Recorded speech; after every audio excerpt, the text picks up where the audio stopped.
Andy Street, thank you for joining me. You were Managing Director of John Lewis from 2007 to 2016. Yeah. Brilliant job. What's the biggest change you delivered while at John Lewis? Well, Gloria, it's great to be here, and thanks for starting with something that was very, very dear to me for all those years. I guess, you talk about one change. It wasn't that. The thing I was proudest of, which might be the other way of taking your question, was that just after I left, so I never achieved it, my successor did, John Lewis was actually voted the most trusted brand in Britain in any sector at all. And that came from years and years of endeavour, and you're probably interested to know the BBC were always number one, and I could never get that top slot. I walked away and they got top slot. So I guess that was the thing. You thought if you can get to be the most trusted brand in anything, something's got to have gone okay. And they have an interesting staff model, don't they? Employee model. Just tell us about that and whether it is something that other businesses should emulate. Really interesting question. Should others do it? So the story is John Lewis of course, has to compete with traditional businesses owned by the shareholders, profits for the shareholders. But the success of John Lewis is all shared with its employees. The employees are the owners. You could say it's the biggest sort of workers' cooperative in Britain. And when I was sort of being recruited, I thought this business is slightly different to others. It's sort of, it piqued my interest. And the truth is, for 30 years, I wanted to be part of this experiment. We always said it was an experiment. Could we better those other businesses by doing things differently? And I always said to my team, if you get bored of that challenge, it's time to move on. So yeah, I love the fact that we were taking on those big conventional businesses, doing it in a completely different way. And we always said the single purpose of John Lewis is the happiness of their members. So a very, very different purpose to most businesses. What could other businesses learn from that model? Well, people say, could it be the standard wear business? And you might remember the 2010 general election, a time interesting in your political history, of course. And Nick Clegg was talking there about the John Lewis model being the solution to what they saw then as rampant capitalism. And there was something in it actually about a fairer way of doing business, a different way of sharing rewards. And I was delighted when that model gained such currency. But it was naive to think that everyone could become a John Lewis. That's just not so. We weren't going to get huge successful PLCs suddenly pass over. But there are lots and lots of businesses structured like John Lewis, but they tend to be really small, probably two or three person businesses, and they don't grow. And the magic of John Lewis was, of course, we grew into a huge business by letting the executives get on and lead it. But we always knew we were accountable to our employees. We were doing it all for them. So you have this brilliant job. You're speaking very passionately about it. You jack it in. Yeah, spot on. To be West Midlands Mayor. Yeah. What were you thinking? And remember, people said, there's no chance of you winning that election. People thought I was stark, staring mad to walk away from it. But there were push and pull factors. The first thing, I'd been CEO, you'd probably say, of John Lewis for 10 years nearly. And that's a long time. Most CEOs last about 2.5 years. Yeah. And I just thought very genuinely, I've done that, and there are lots of people who could do this better than me now. So I was ready to move on. But the real pull factor was David Cameron, George Osborne, then PM and Chancellor, was setting up this experiment, really, another experiment in a different way of leadership in our country, to have mayors for big places, the whole of the West Midlands, about 4 million people in population, same in Greater Manchester, same in Merseyside, same in South Yorkshire, for example, big regional places, and saying there'll be an individual who is directly elected, directly accountable. And I thought, perhaps immodestly, I can make a difference. I'd always cared for my home city, Birmingham, and I thought we could do better. And so I thought, yeah, let's have a go at this. As I say, no one gave me any chance of winning. What's the party that you represent is the party of government. You must have had a few rows along the way because you're fighting for your people. Oh, yes. But central government may not want to deliver what you want them to deliver. You are spot on. So, it's much to my regret, in a sense, that you have to stand as a party candidate, because these mayoral jobs, and I think you've seen this in the individuals who've done it around the country, and indeed when Boris was Mayor of London, it is about an individual doing a job. And I think the electorate get that, actually. But you do have to stand for a party. I'm a proud Conservative, always have been, so I was happy to do it. But right at the beginning, you talk about rows. It wasn't quite a row, but I was very clear with Theresa May, who was then the PM, we will do this our way.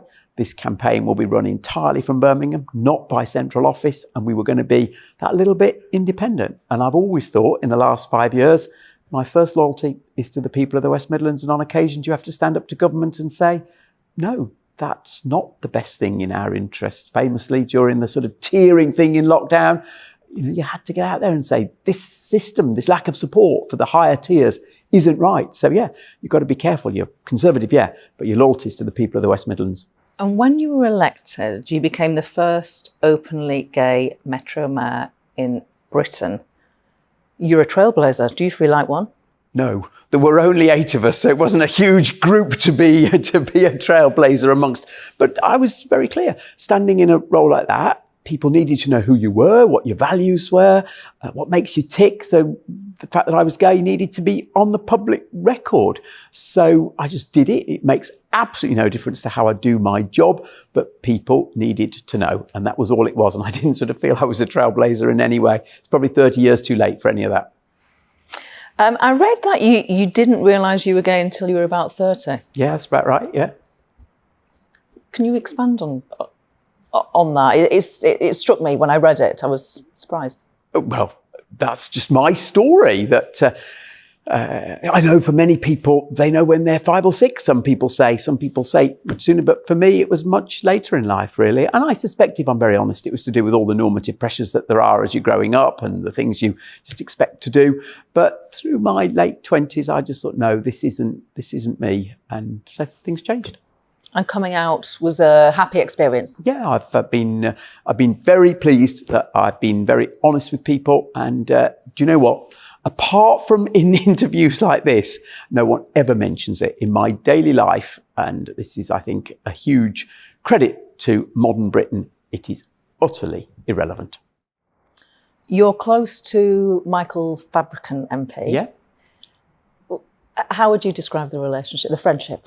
Well, friendship is the right word. I would probably say he's my best friend. We've been friends for about 30 years, as I think he told you on this programme, actually. So about 30 years. We don't live together, to be really clear about it, but we are very close, and I know he will always be there for me and me for him, and we do lots of things together. And as he's said many times, we have this shared holiday home in West Wales where we both enjoy it, sometimes together, sometimes with respective friends.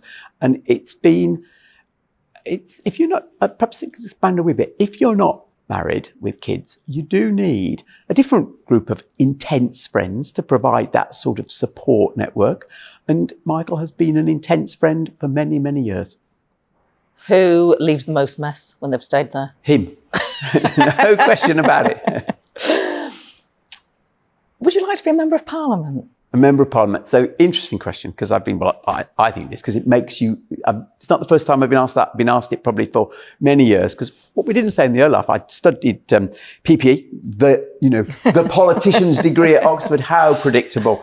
And so many of my contemporaries then went into politics in different, whether they were an MP or maybe a political commentator or something.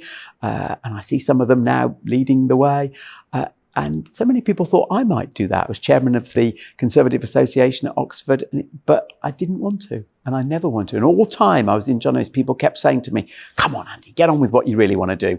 And who knows, I might never have been selected. I was probably too stroppy to be selected, but I never wanted to. But when this political job came up, which is different, I jumped at it, as we said earlier, and I'm still very pleased that this is the political role I want to do. Because to be honest, this is, you've got executive power, you're responsible for things, you feel, I hope this doesn't sound too corny, but running John O'Shea, you used to look at the results every year and think, how have we done? It's the same in this job. I look at the outcomes for people in the West Midlands, whether people are getting better qualifications, whether they're getting better jobs, whether incomes are going up. And I feel some responsibility for it.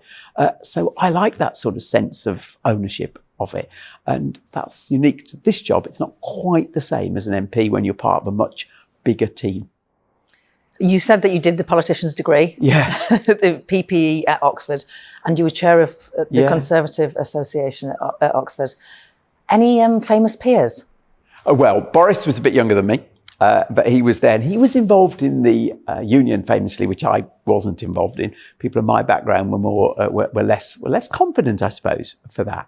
And then a number. I tell you one very famous peer, and he's person who loves his politics but was never an MP, and that's Nick Robinson, of course, the voice of the Today programme. He and I were close friends at university. I've kept in touch with him since. A number of other people have become MPs from my immediate group, Jane Ellison, Richard Fuller. So all sorts of people who were in our group have gone on to that. But you know what?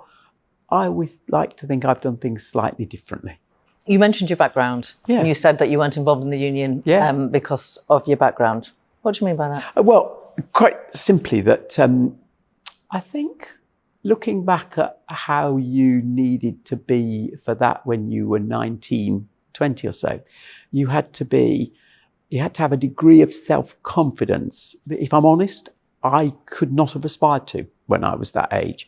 Maybe wrong to say it was purely background, but I think there probably is something there. If you come from a very normal, average Birmingham family, you probably aren't born with that sort of self-confidence to step into that. And I think that's right. I was happier with my piece in a rather more, what you might call a more conventional, more grammar school background type approach to life. Having said that, people now say, well, where do you find your bloody confidence from? And I do believe you can learn these things through life, actually. So I've learned a lot. Give us a top tip on how we can be, how you can learn to be confident. Because I recognise, I relate to some of the things that you're saying about the Oxford Union. I used to get invited as an MP to debate, and I just thought, gosh, I'm not going down there. No way. So to give me a tip. Well, you can train yourself in public speaking. I would have been terrified when I was 18 or so to do that.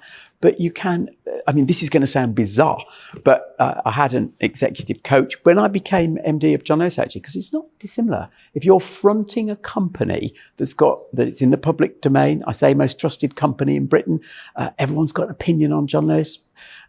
Everybody, literally, just like if you're running a bank or running a football club, it's a public-facing organisation. You're the representative of it. You got to get it out there and promote it. So I did do training for it, and it literally, to some extent, involved lying on the floor and learning to breathe properly as though you're an actor. Might sound completely mad. Really? It involved literally learning how to present your annual accounts in an engaging way. So I am a great believer that you can be trained in some of the skills needed to be a front man, whether it be in business, in politics, or indeed probably if you're a football manager or anything else, you can learn some of these things that are required.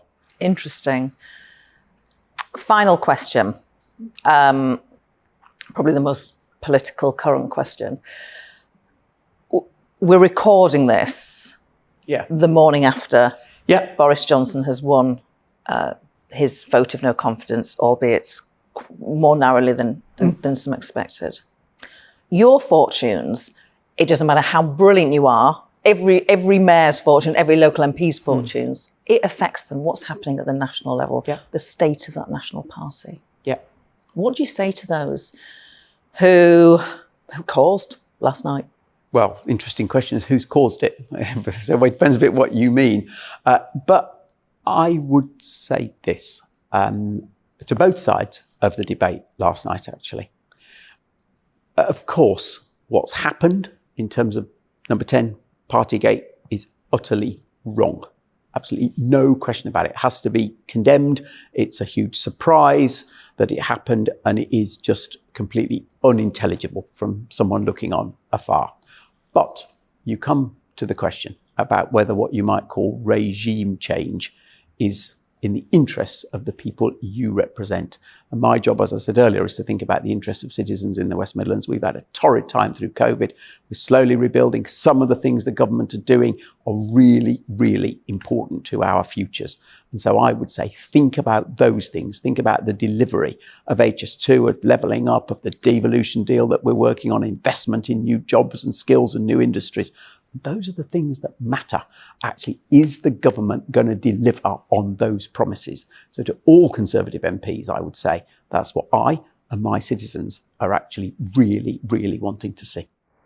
Well, your chances at the next election, are you going to stand again? I hope so. It all depends on the will of Conservative members across the West Midlands. But as it stands at the moment, yes. And let's be honest about it. It's going to be more difficult for a Conservative candidate. But I hope and you can see this in mayoral results actually across the country.